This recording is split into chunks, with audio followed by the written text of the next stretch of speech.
Hello friends. हमारे आज के इस वीडियो में आप सभी का स्वागत है। आज के इस वीडियो में हम करंट अफेयर्स से जुड़े हुए प्रश्नों के ऊपर चर्चा करेंगे, उनके ऊपर बात करेंगे। जो भी महत्वपूर्ण गतिविधियां हमारे आसपास इस दौरान में हुई हैं, उनके ऊपर कुछ गतिविधियों के ऊपर हम यहाँ आज इस वीडियो में बातचीत करने वाले हैं। अपने वीडियो में हम आगे बढ़ें उसके पहले अगर अभी तक आपने हमारे चैनल को सब्सक्राइब नहीं किया है तो करें, हमारे वीडियोस को देखें, उन्हें लाइक करें, अपने ऑब्जर्वेशंस कमेंट सेक्शन में लिख करके हमको बताएं और ज़्यादा से ज़्यादा लोगों के साथ में उसको शेयर करें। अपने वीडियो में हम आगे बढ़ें उसके पहले दो महत्वपूर्ण बातें आप लोगों के साथ में मैं ज़रूर कहना चाहूँगा। उनमें से पहली ये कि यूपीपीएससी असिस्टेंट इंजीनियर के एग्ज़ाम की डेट आ चुकी है, वो है 29 मई 2022, जो इसी आने वाले रविवार के दिन की है, आने वाले संडे की है। और उसके रिगार्डिंग जितने भी एडमिट कार्ड्स हैं वो सब साइट पर उपलब्ध हैं, जितने भी सेंटर्स हैं उन एडमिट कार्ड्स में मेंशन्ड हैं। तो जिन्होंने अभी तक अपना एडमिट कार्ड डाउनलोड नहीं किया है उनको यही सलाह है कि वो अपने एडमिट कार्ड डाउनलोड कर लें, कहाँ उनके सेंटर पड़े हैं ये सारी चीज़ें चेक कर लें। और ये परीक्षा पहले भी 2 बार टल चुकी थी और अब जाकर के ये 29 मई को हो रही है। उसके अलावा जो दूसरी बात है वो ये कि पिछली 24 अप्रैल को यूकेपीएससी में असिस्टेंट इंजीनियर के लिए एग्जाम हुआ था, ठीक। और उसमें जिन लोगों ने उस एग्जाम को दिया और वो हमारे वीडियोस को फॉलो करते हुए चल रहे थे, उन्होंने बाद में हमको बताया कि सामान्य हिंदी में, करंट अफेयर्स में, जनरल स्टडीज के केस में और सिविल इंजीनियरिंग से रिलेटेड जो टेक्निकल चीजें हम यहाँ पर डिस्कस करते हैं, जो वीडियोस बनाते हैं, उनके केस में उनको उससे कहीं ना कहीं बहुत ज्यादा मदद मिली। उन्होंने हमको इस बात के लिए धन्यवाद दिया और इस वीडियो के माध्यम से हम उनको धन्यवाद देना चाहते हैं कि उन्होंने हमारे वीडियोस का इस मामले में कुछ फायदा उठाया और जो हमारा उन्होंने उत्साहवर्धन किया वो हमारे लिए कहीं ना कहीं बहुत जरूरी है। और हम उम्मीद करते हैं कि ज्यादा से ज्यादा लोग हमारे साथ जुड़ करके हमारे वीडियोस को देख करके इससे लाभान्वित होंगे। तो आते हैं आज के अपने इस वीडियो के ऊपर और करंट अफेयर्स के प्रश्नों के ऊपर चर्चा करना प्रारंभ करते हैं। तो आज का जो हमारा पहला प्रश्न है उसको हमने अपने पिछले वीडियो में आपसे पूछा था और कहा था कि इसका उत्तर आप लोगों को पता करना है और उसको कमेंट सेक्शन में लिखना है। और ये प्रश्न था कि भारत में राष्ट्रीय लोक सेवा दिवस कब मनाया जाता है। National civil servant day, national civil services day, इस तरीके से कुछ ना कुछ करके ये सवाल पूछा जाता है। और यहाँ पर हमारे सामने 4 ऑप्शंस हैं। Option A 18 April, option B 21 April, option C 20 April, 20 April और ऑप्शन डी 22 अप्रैल। ठीक। तो राष्ट्रीय लोक सेवा दिवस, यह दिन उन लोक सेवकों को समर्पित किया जाता है जो देश की प्रगति के लिए कार्य करते हैं, साथ ही देश में होने वाली चीजों के लिए नीति निर्माण करने में भी अपनी महत्वपूर्ण भूमिका अदा करते हैं। इस दिन को राष्ट्रीय लोक सेवा के दिवस में चुना गया था क्योंकि देश के पहले गृह मंत्री सरदार वल्लभ भाई पटेल ने इसी दिन सन 1947 में तो उस समय के नवनियुक्त प्रशासनिक सेवा अधिकारियों की एक मीटिंग बुलाई थी और उनको संबोधित किया था।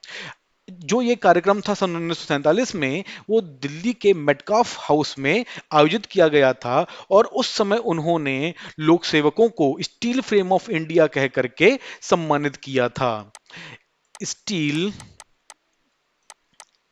फ्रेम ऑफ इंडिया, कहीं ना कहीं उनका कहने का तात्पर्य वहां पर यह था कि सिविल सर्विसेज से जुड़े हुए लोग, प्रशासनिक सेवाओं से जुड़े हुए लोग देश के देश को आगे बढ़ाने के लिए, उसकी नीति निर्धारण के लिए बहुत ही महत्वपूर्ण है। तो उनकी जो भूमिका है वो भी बहुत ही महत्वपूर्ण होने वाली है, चाहे उस दिन की बात हो, चाहे आज की बात हो, चाहे फिर भविष्य की बात हो। उसके और इस दिन 21 अप्रैल को प्रधानमंत्री prime ministers award for excellence in public administration दिए जाते हैं। और ये जो दिवस मनाया जाता है Department of Administrative Reforms and Public Grievances और the Ministry of Personnel Public Grievances and Pensions के द्वारा ये आयोजित किया जाता है। जैसे हमने कहा कि 21 अप्रैल 1947 को ठीक, अभी तक हमने 21 अप्रैल का जिक्र नहीं किया था, तो बता दें 21 अप्रैल जो यहां पर हमारे सामने ऑप्शन बी है, 21 अप्रैल, उसको ये मीटिंग बुलाई गई थी देश के प्रथम गृह मंत्री सरदार वल्लभ भाई पटेल के द्वारा। उसके बाद से सन 1906 में सबसे पहले एक विशाल समारोह का आयोजन किया गया था इस दिन, और तब से हर वर्ष ये समारोह आयोजित किया जाता है। ठीक, तो यहां पर हमारे सामने जो चार ऑप्शन हैं उसमें से सही ऑप्शन है ऑप्शन बी, और इसका कहीं ना कहीं क्रेडिट जाता है देश के प्रथम गृह मंत्री सरदार वल्लभ भाई पटेल को। ठीक, तो अब आते हैं अपने अगले प्रश्न के ऊपर। हमारा अगला प्रश्न है, कौन महिला फ्रांस की नई प्रधानमंत्री बनी है? इसमें ऑप्शन ए है मरियम अल खुमरी, ऑप्शन बी है टोकिया सैफी, ऑप्शन सी है एलिजाबेथ बॉर्न, और ऑप्शन डी है कैथरीन टास्का। ठीक है, तो हम इस प्रश्न के ऊपर जाएं उसके पहले हमको यहाँ पर ये चीज समझनी होगी कि फ्रांस में अभी अप्रैल 2022 में प्रेसिडेंट के भी इलेक्शन हुए थे, और 44 वर्षीय इमैनुअल मैक्रोन दोबारा से वहां पे राष्ट्रपति चुन लिए गए, और उसके बाद ये तय हो गया था कि जो एक नए प्रधानमंत्री की नियुक्ति वहां पर की जाएगी, और जुलाई 2020 में जीन कॉस्टेक्स को प्रधानमंत्री नियुक्त किया गया था। उन्होंने उसके बाद अपना इस्तीफा दिया, जुलाई 2020 में उन्होंने अभी अपना इस्तीफा दिया, और उसकी जगह पर ये जो ऑप्शन सी है हमारा, एलिजाबेथ बोर्न को फ्रांस का नया प्रधानमंत्री नियुक्त किया गया है।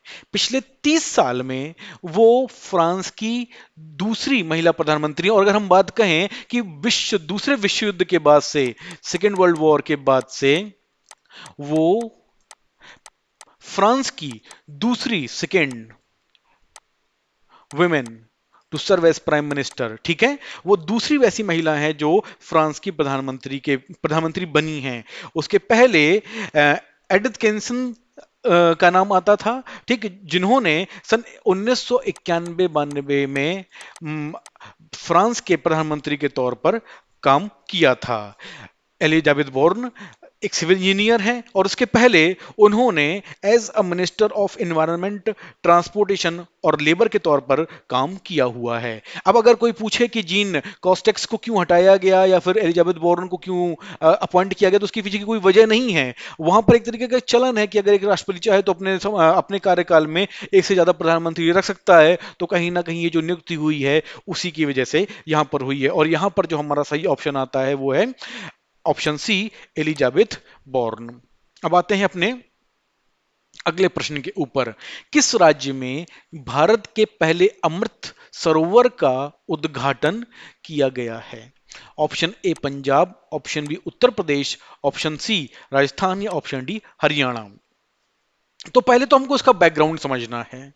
ठीक है, बैकग्राउंड क्या है कि हम ये देखते चले आ रहे हैं कि भारतवर्ष में चाहे वो सरफेस सोर्सेज हैं, ठीक है, पानी के, या फिर अंडरग्राउंड सोर्सेज हैं, ठीक है, अंडरग्राउंड सोर्सेज या जिसको हम ग्राउंड वाटर कहते हैं बेसिकली, ठीक है, वो सारे के सारे जो हैं कहीं ना कहीं उनमें पानी की कमी होती चली जा रही है। अभी एक रिपोर्ट छपी थी जिसके हिसाब से कि चेन्नई में जो ग्राउंड वाटर है वो 2000 फीट तक भी अवेलेबल नहीं है।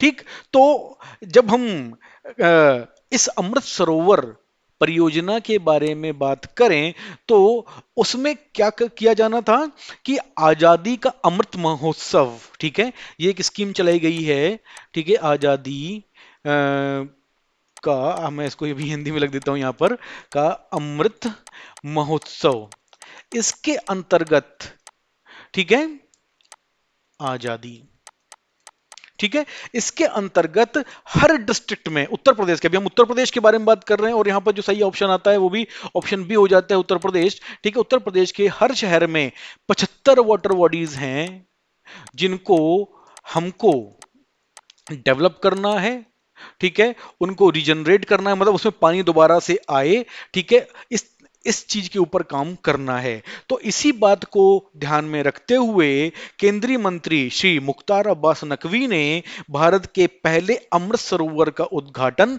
उत्तर प्रदेश राज्य में किया है। ठीक है। अब उत्तर प्रदेश के ये जो अमृत सरोवर जिसका उद्घाटन किया गया है वो उत्तर प्रदेश के रामपुर जिले में है। और वहां पे जो पर्टिकुलर रामपुर जिले में 789 तालाब हैं, उनमें से एक तालाब है। ठीक है। जिसको क्या कहते हैं, दो पर्पस से वहां पर डेवलप किया जा रहा है। एक तो वो टूरिस्ट अट्रैक्शन होगा, टूरिस्ट डेस्टिनेशन होगा। उसके अलावा जो हाइड्रोलॉजिकल साइकिल इम्बैलेंस हुई है, इन्वायरमेंटल डिग्रेडेशन हुआ है, उसको कंट्रोल करने के लिए, वाटर कंजर्वेशन के लिए ये क्या कहते हैं, ये काम जो है वो आगे किया जा रहा है। ठीक।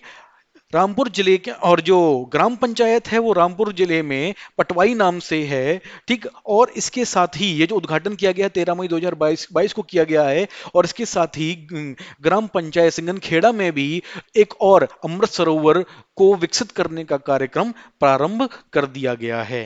ये बात ध्यान रखने काबिल है कि इस परियोजना के तहत उत्तर प्रदेश के हर शहर में 75 वाटर बॉडीज को हमको डेवलप करना है और उनको रिजनरेट करना है। ठीक। सो दैट कि वहां पर जो वाटर कंजर्वेशन है, जो हाइड्रोलॉजिकल साइकिल है, उसको वहां पर ठीक रखा जा सके। उसके अलावा एक एक जो और पर्पस है इसको बनाने का वो ये है कि हर खेत को पानी, एक ये भी एक स्कीम है। ठीक है। हर खेत को पानी, उसके अंतर्गत सिंचाई का पानी भी वहां पर उपलब्ध रहे, इस बात को भी वहां पर इंश्योर करने की कोशिश की जा रही है, जिसके अंतर्गत इस अमृत सरोवर का उद्घाटन किया गया है, या इस तरीके के अमृत सरोवर जो है वो बनाए जा रहे हैं। ठीक है। तो अब आते हैं अपने अगले प्रश्न के ऊपर। शेख मोहम्मद बिन जायद अल नहयान किस खाड़ी देश के नए राष्ट्रपति बने हैं? बड़ा लंबा नाम है, शेख मोहम्मद बिन जायद अल नहयान। ठीक है। Option A UAE, option B Qatar, option C Oman, या ऑप्शन डी बहरीन। इन चार में से हमको सही ऑप्शन को यहां पर चूज करना है। पहले तो हम उस डेवलपमेंट के बारे में बात करें जिसकी वजह से ये नई नियुक्ति वहां पर हुई है। ठीक। अभी हाल में ही मतलब कि रिसेंटली जो शेख खलीफा बिन जायद अल नहयान की मृत्यु हो गई, जो 73 वर्ष के थे। ठीक। जो इस जगह के प्रेसिडेंट थे और वहां के रूलर थे। ठीक। और उसके बाद 61 वर्षीय शेख मोहम्मद बिन जायद अल नहयान को यूएई, ऑप्शन ए यूएई का राष्ट्रपति प्रेसिडेंट नियुक्त किया गया है। और जैसा हमने कहा कि इनकी जो आयु है वो 61 ईयर्स की है। और जो पिछले रूलर थे उनकी डेथ हुई है। ठीक है। जिनकी वजह से इनकी नियुक्ति करनी पड़ी है। ये बात आपको बता दें कि ये यूएई के तीसरे थर्ड प्रेसिडेंट हैं। ठीक है। तो वैसे अगर जो पहले रूलर थे और जो नए रूलर हैं उनके नाम में फर्क सिर्फ इतना है कि यहां पर शेख मोहम्मद है और जिनकी डेथ हुई है उनके नाम में शेख खलीफा है। ठीक है। तो ये सीधा सा प्रश्न है। ठीक है। अब आते हैं अपने अगले प्रश्न के ऊपर। यह प्रश्न कहता है किस देश की बैडमिंटन टीम ने थॉमस कप 2022 का खिताब जीता है? ऑप्शन ए चीन, option B Indonesia, option C Malaysia, या ऑप्शन डी भारत। तो थॉमस कप जो है वो बैडमिंटन के मामले में, वो भी देखा जाए तो मेंस कैटेगरी में, बैडमिंटन खेल में, ठीक है, सबसे बड़ा टूर्नामेंट माना जाता है। एक तरीके से कह लीजिए कि जैसे क्रिकेट में वर्ल्ड कप होता है, बिल्कुल उस तरीके से इस टूर्नामेंट की कदर बैडमिंटन के क्षेत्र में की जाती है। और जब चूंकि हम क्या कहते हैं क्रिकेट वर्ल्ड कप के ऊपर ही बात कर रहे थे, तो जब भारत ने सन 1983 में क्रिकेट वर्ल्ड कप जीता था तो वो अपने समय की एक बहुत बड़ी घटना थी। ठीक उसी तरीके से ऑप्शन डी, भारत ने ही 2022 में थॉमस कप जीत करके बैडमिंटन के खेल में एक नया इतिहास रचा है। ठीक। वैसे तो बहुत समय से क्या कहते हैं भारत इस खेल में पार्टिसिपेट करता चला आ रहा है, ठीक, लेकिन उसको ये खिताबी सफलता इस बार पहली बार मिली है। इस बार ये जो थॉमस कप था वो थाईलैंड की राजधानी बैंकॉक में आयोजित किया गया था। और वो इस बार का जो थॉमस कप था वो इस टूर्नामेंट का 73rd 73वां एडिशन है। ठीक है, और ये 73 वर्ष बाद उन्होंने ये चीज जीती है। इंडिया ने, भारत ने फाइनल में इंडोनेशिया को हराया। ठीक है, they defeated Indonesia by a margin of 3-0। और उस दिन जो लोग मैच जीते थे, जो जिन लोगों ने मैच खेले थे, उसमें पहला मैच लक्ष्य सेन ने जीता था। दूसरा मैच डबल्स मैच था जिसमें सात्विक और चिराग की जोड़ी थी जिन्होंने अपना मैच जीता था। और तीसरा मैच किंडामी श्रीकांत ने जीता था, ठीक, जिससे भारत को 3-0 की अजेय बढ़त मिल गई थी और भारत ने थॉमस कप अपने नाम कर लिया था। तो यहां पर इस प्रश्न का सही उत्तर है ऑप्शन डी, भारत। तो अब आते हैं अपने अगले प्रश्न के ऊपर। यह प्रश्न कहता है, किसने वर्ष 2022 का टेम्पल्टन पुरस्कार जीता है? ठीक है, टेम्पल्टन पुरस्कार। अब यहां पे हमारे सामने चार ऑप्शन है। Option A Frank Wilczek, option B Tom Jackson, option C Max Keedy, या ऑप्शन डी जेम्स क्लार्क। ठीक है, तो सबसे पहले हम आपको ये बता दें कि ये जो टेम्पल्टन प्राइज है उन लोगों को दिया जाता है जिनका काम विज्ञान में भी होता है, आध्यात्म में भी होता है, और जो कह लीजिए एक तरीके से साइंस एंड स्पिरिचुअलिटी, इसका एक तरीके से मिक्स कह लीजिए या कॉन्फ्लुएंस कह लीजिए। ठीक, जो लोग इस तरीके का काम करते हैं उनको ये पुरस्कार दिया जाता है। इसके पहले जो नामचीन लोग थे जिनको ये पुरस्कार दिया गया था उनमें Jane Goodall, Mother Teresa, Dalai Lama, archbishop Desmond Tutu, ये सब लोग आते हैं। ठीक है, और इस वर्ष ये पुरस्कार ऑप्शन ए फ्रैंक विल्जेक को दिया गया है।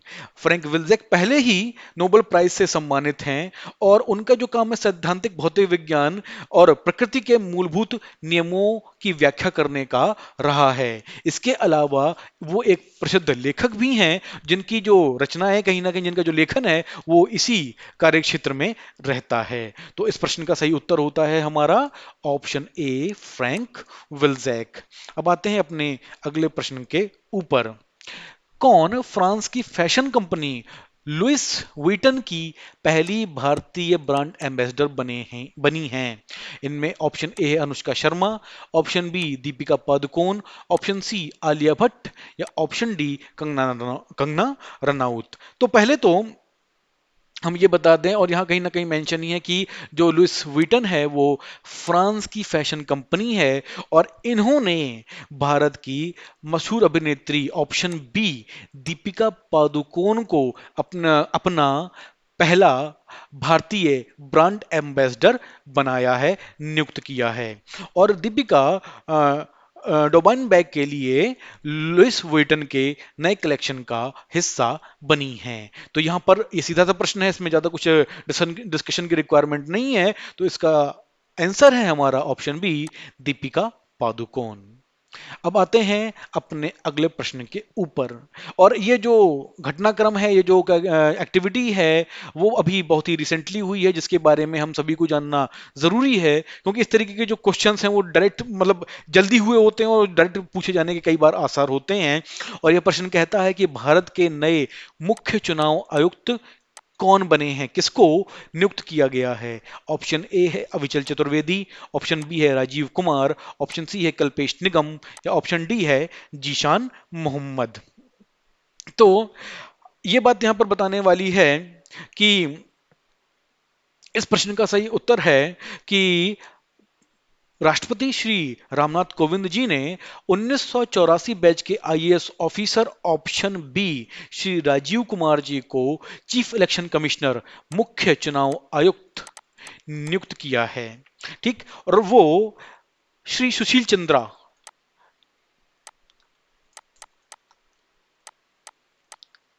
इनकी जगह लेंगे। ठीक है। इसके पहले श्री राजीव कुमार जी की नियुक्ति 1 सितंबर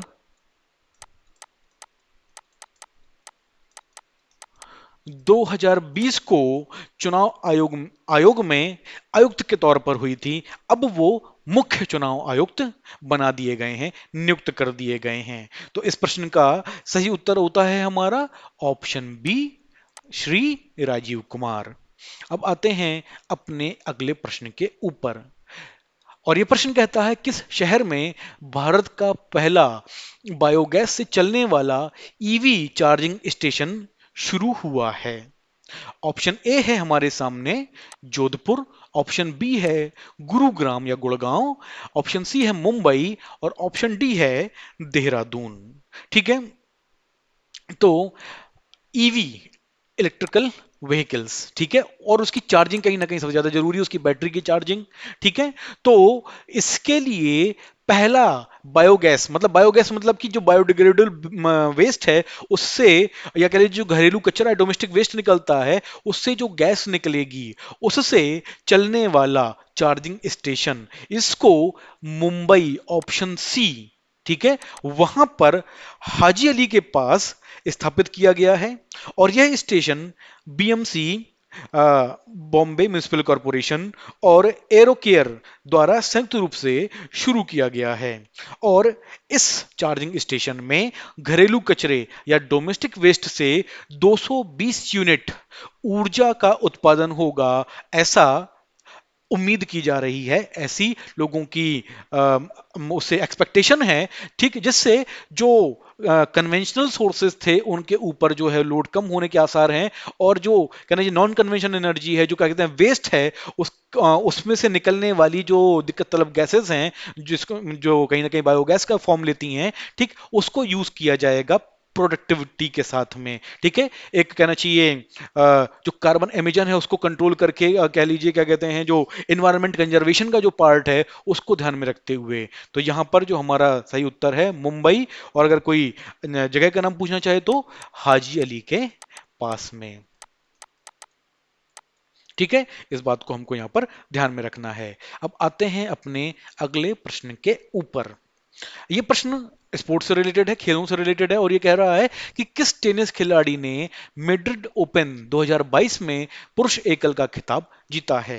यहां पर हमारे सामने चार ऑप्शन हैं। Option A Novak Djokovic, option B Carlos Alcaraz, option C Alexander Zverev और ऑप्शन डी डेनियल मेडवेडेव।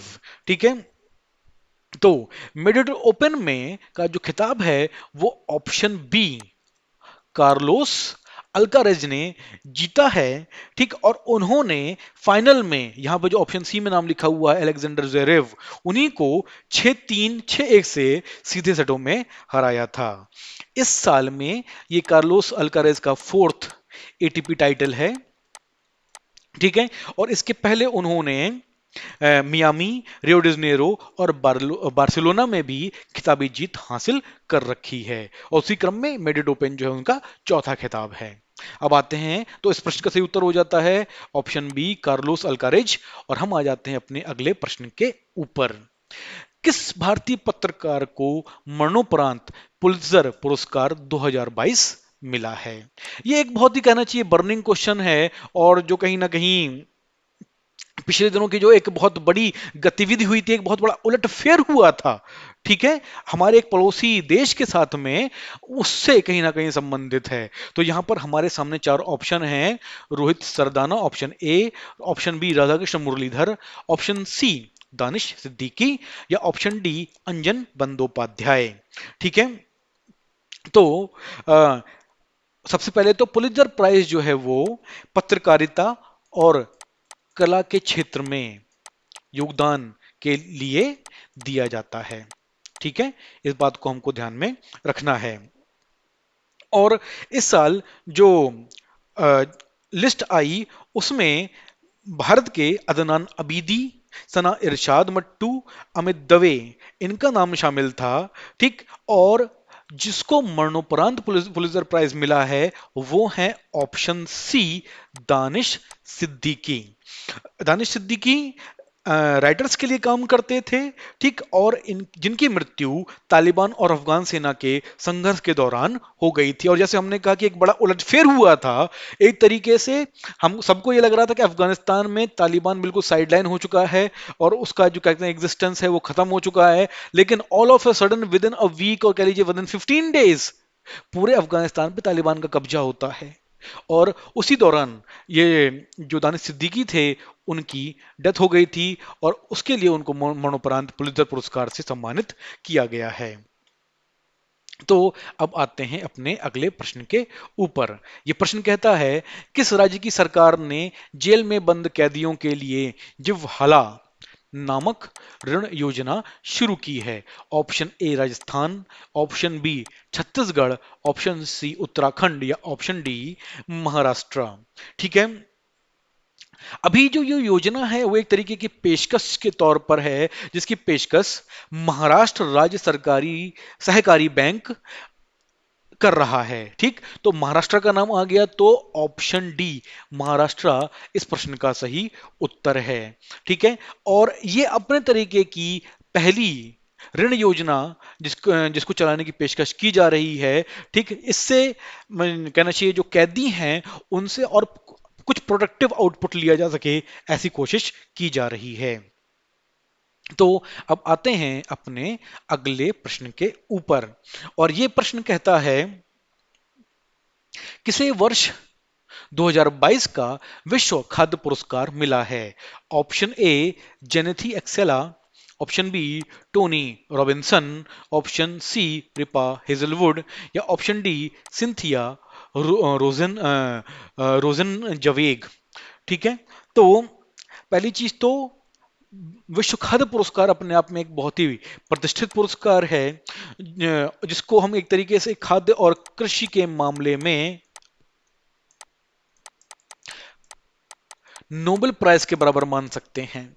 ठीक है, ये वर्ल्ड फूड प्राइज फाउंडेशन की तरफ से दिया जाता है, वर्ल्ड फूड प्राइज फाउंडेशन की तरफ से दिया जाता है। और इस बार ये पुरस्कार सिंथिया रोसेनजवेग को, ऑप्शन डी, इनको दिया गया है। और ये पुरस्कार उनको उनके शोध के लिए जलवायु और खाद्य प्रणालियों के बीच में संबंधों को समझने और भविष्य में वो किस तरीके से चेंज होंगे, मतलब कि किस तरीके का मैनिफेस्टेशन आएगा, उसका पूर्वानुमान लगाने के लिए उनको दिया गया है। मतलब कि जो खाद्य प्रणाली है, ठीक है ना, फूड चेन्स वगैरह जिस तरीके से हैं, और क्लाइमेट चेंज, ठीक है, उनके बीच में कैसे संबंध हैं, और आने वाले समय में जैसे जैसे जलवायु बदलेगी वैसे वैसे कैसे अ, उनका स्वरूप बदलेगा, उसके बारे में एक तरीके का जो प्रेडिक्शन है वो उन्होंने दिया, और उसके लिए उनको ये विश्व खाद्य पुरस्कार दिया गया है। तो इस प्रश्न का सही उत्तर होता है ऑप्शन डी सिंथिया। अब आते हैं अपने अगले प्रश्न के ऊपर। कौन माउंट कंचनजंगा को फतेह करने वाली पहली भारतीय बनी है? Option A Deepti Sinha, option B Geeta Samanta, option C Priyanka Mohite, या ऑप्शन डी कमला बिश्नोई। तो पहले तो हम ये बता देंगे कि माउंट कंचनजंगा की जो हाइट है वो 8,586 मीटर की है, और इसको चढ़ने वाली जो भी बनी है वो पहली भारतीय महिला हैं। ठीक, और इस प्रश्न का सही उत्तर है ऑप्शन सी प्रियंका मोहिते। ठीक, इसके पहले वर्ष 2021 में वो दुनिया की 10वीं सबसे ऊंची चोटी माउंट अन्नपूर्णा को भी फतेह कर चुकी हैं। ठीक, 10th highest peak in the world mount Annapurna को भी वो फतेह कर चुकी हैं। और इस क्रम में कहना चाहिए कि another feather in the cap, ठीक है ना, अब उन्होंने माउंट कंचनजंगा को भी फतेह कर लिया है, जिसकी हाइट 8,586 मीटर की है। तो आते हैं अपने अगले प्रश्न के ऊपर। यह प्रश्न कहता है कि किसने विश्व स्नूकर चैंपियनशिप 2022 का खिताब जीता है? Option A Mark Selby, option B Ronnie O'Sullivan, option C Neil Robertson, या ऑप्शन डी स्टेफन मागुरी। ठीक है। अब जब हम यहां पर बात करें कि विश्व स्नूकर चैंपियनशिप, वर्ल्ड चैंपियनशिप के बारे में जब बात करें, तो इस प्रश्न का सही उत्तर होता है ऑप्शन बी, रॉनी ओ सुलीवन। ठीक है। उन्होंने जूड ट्रंप को फाइनल में हराया था 18-13 के स्कोर से, और उन्होंने ये चैंपियनशिप 7वीं बार जीती है। इसके पहले वो 2001 में, 2004 में, 2008 में, 2012 में, 2013 में और 2020 में ये चैंपियनशिप पहले भी जीत चुके हैं। इसके अलावा उन्होंने मास्टर्स चैंपियनशिप और ब्रिटिश चैंपियनशिप को भी 7-7 बार पहले जीत रखा है, और इसी क्रम में यह भी उनका 7वां खिताब ही था। तो इस प्रश्न का सही उत्तर होता है हमारा रोनी ओ सुल्लीवन। ठीक है। तो हम आते हैं अब अपने अगले प्रश्न के ऊपर। अब यह प्रश्न हमारा क्या कहता है कि कौन IWF, इंटरनेशनल वेटलिफ्टिंग फेडरेशन, ठीक है, जूनियर विश्व चैंपियनशिप में स्वर्ण पदक जीतने वाली पहली भारतीय भारोत्तोलक बनी हैं। और यूं कह लीजिए कि उन्होंने टूर्नामेंट के पहले ही दिन ये भारत का खाता खोला था, ये स्वर्ण पदक जीत करके। ऑप्शन ए है हमारे सामने अंकिता चौधरी, ऑप्शन बी है रवीना नायक, ऑप्शन सी है हर्षदा गरुण, या ऑप्शन डी है हमारे सामने सुष्मिता राव। तो ये जो चैंपियनशिप थी वो यूनान के अ, हेरा हेराक्लियोन में आयोजित की गई थी। ठीक। और इसमें स्वर्ण पदक जीतने वाली ऑप्शन सी हर्षदा गरुण पहली भारतीय भारोत्तोलक बन गई हैं। ठीक। उन्होंने अपनी बाउट में 153 किलो वजन उठाया। ठीक। जो कुछ इस तरीके से था कि 70 केजीज प्लस 83 केजीज। ठीक। और इतना वजन उठा करके उन्होंने स्वर्ण पदक अपने नाम किया। और ये भी बता दें कि हर्षदा गरुड़ की उम्र अभी महज 18 वर्ष की है, 18 ईयर्स ओल्ड ओनली। ठीक है। तो इस प्रश्न का सही उत्तर होता है ऑप्शन सी, हर्षदा गरुण। अब आते हैं अपने अगले प्रश्न के ऊपर। किस राज्य की सरकार ने लोगों को घर बैठे सरकारी सेवाएं देने हेतु मुख्यमंत्री मिटान योजना की शुरुआत की है? Option A Chhattisgarh, option B Jharkhand, option C Orissa, या ऑप्शन डी केरला। ठीक। तो इस योजना को ऑप्शन ए छत्तीसगढ़ में शुरू किया जा रहा है, जिसमें घर बैठे लोगों को सरकारी सेवाएं देने की कोशिश की जा रही है।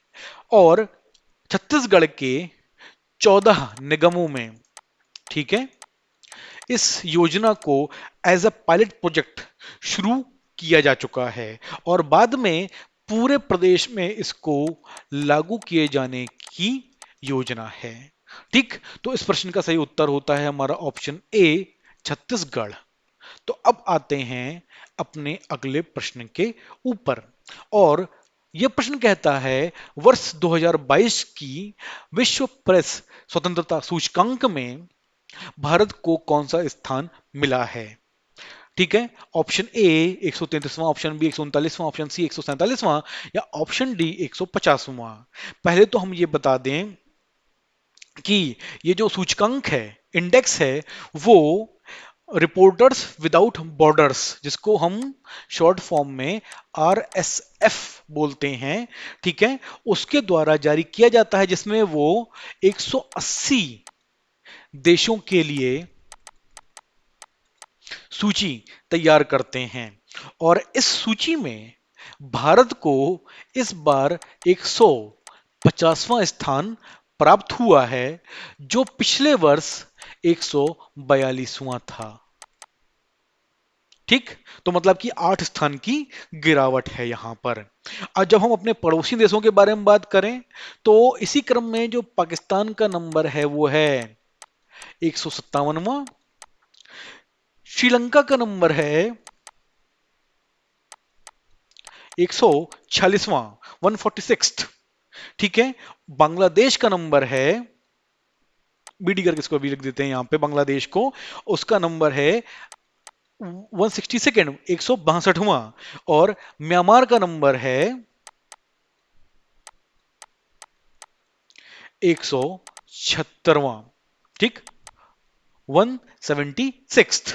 तो मतलब कि देखा जाए तो कि भाई भारतीय उपमहाद्वीप में प्रेस की जो स्वतंत्रता है उसकी हालत को बहुत अच्छा तो इस रेटिंग को देख करके नहीं कहा जा सकता। तो आते हैं अब अपने अगले प्रश्न के ऊपर।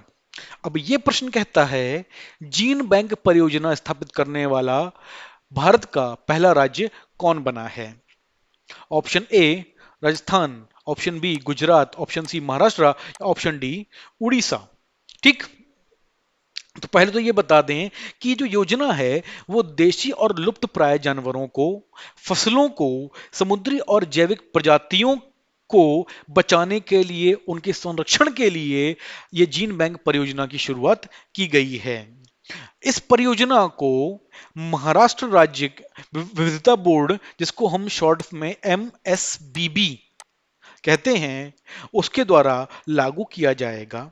ठीक, और इस परियोजना का जो मुख्य उद्देश्य होगा वो जलवायु परिवर्तन के कारण खाद्य श्रृंखला पे जो प्रभाव पड़ रहा है उसको कम से कम किया जा सके, उसको एक तरीके से जैसे ना मिटिगेट किया जा सके, उसको एक तरीके से उसकी रेमेडी ढूंढी जा सके, मतलब कि जो इम्बैलेंस हो रहा है कि वो बैलेंस वहां पर वो बहुत ज्यादा ना बिगड़ने पाए। ठीक, तो क्या मतलब है कि जीन बैंक जो परियोजना है वो महाराष्ट्र, ऑप्शन सी सही ऑप्शन है यहां पर, वहां पर शुरू करने का प्रस्ताव है, वहां पर शुरू करने की प्लानिंग की जा रही है।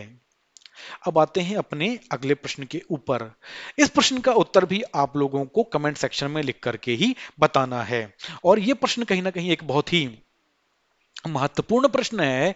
और ये प्रश्न कहता है कि प्रतिवर्ष विश्व थैलेसीमिया दिवस कब मनाया जाता है, किस डेट को मनाया जाता है? ऑप्शन ए 5 मई, ऑप्शन बी 8 मई, ऑप्शन सी 9 मई, या ऑप्शन डी 10 मई। देखिए ये सारी जो डेट्स है ना बड़ी क्लोज हैं।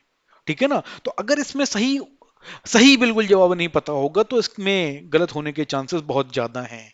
ये हम बता दें आपको कि थैलेसीमिया रक्त से संबंधित एक बहुत ही गंभीर बीमारी है जिसके बारे में लोगों को जागरूक करना बहुत ही आवश्यक है। ये बीमारी बच्चों को उनके माता पिता से आनुवंशिक तौर पर मिलती है। ठीक, जिसकी पहचान बच्चे के पैदा होने के 3 महीने बाद ही हो पाती है। ये एक बहुत ही सीरियस बीमारी है, एक बहुत ही सीरियस टॉपिक है। तो मैं उम्मीद करता हूं कि आप सभी लोग इस प्रश्न का उत्तर ढूंढेंगे और ढूंढ करके कमेंट सेक्शन में लिख करके हमको जरूर बताएंगे, और इसको हम अपने अगले वीडियो में डिस्कस भी करेंगे। तो आज के हमारे वीडियो में इतना ही। हमारे वीडियोस को इसी तरीके से देखते रहिए, उससे लाभ उठाते रहिए, ज्यादा से ज्यादा लोगों के साथ में इसको शेयर करते रहिए। बहुत जल्दी, अभी तक हम सिविल इंजीनियरिंग में फ्लूइड मैकेनिक्स को हमने थोड़ा बहुत कवर किया है, एनवायरनमेंट के अंडर में हमने पॉपुलेशन प्रोजेक्शन को कवर किया हुआ है। अब हम एनवायरनमेंट के अंडर में ही वाटर ट्रीटमेंट और वेस्ट वाटर ट्रीटमेंट के ऊपर भी वीडियोस अपलोड करना शुरू करेंगे। सर्वेइंग के ऊपर वीडियोस अपलोड करना प्रारंभ करेंगे। हाइड्रोलॉजी के ऊपर वीडियोस अपलोड करना शुरू करेंगे। उसके अलावा current affairs, GS general studies जिसमें हम हिस्ट्री के ऊपर बात कर रहे थे, उसमें ज्योग्राफी के ऊपर भी हम जाएंगे, उसके ऊपर भी वीडियोस को अपलोड करना शुरू करेंगे। ठीक, और इसके अलावा जो हिंदी के वीडियोस हैं हम उनको भी अपलोड करना और तेजी से आगे उसका कार्यक्रम को भी उस आगे बढ़ाएंगे। ठीक, और कोशिश करेंगे कि हमारे वीडियोस से आपको ज्यादा से ज्यादा लाभ पहुंच सके। एक बार फिर से आपके धन्यवाद के लिए आपका धन्यवाद, और मैं उम्मीद करता हूं बहुत जल्दी आपसे अपने अगले वीडियो में फिर मुलाकात होगी। बहुत बहुत धन्यवाद।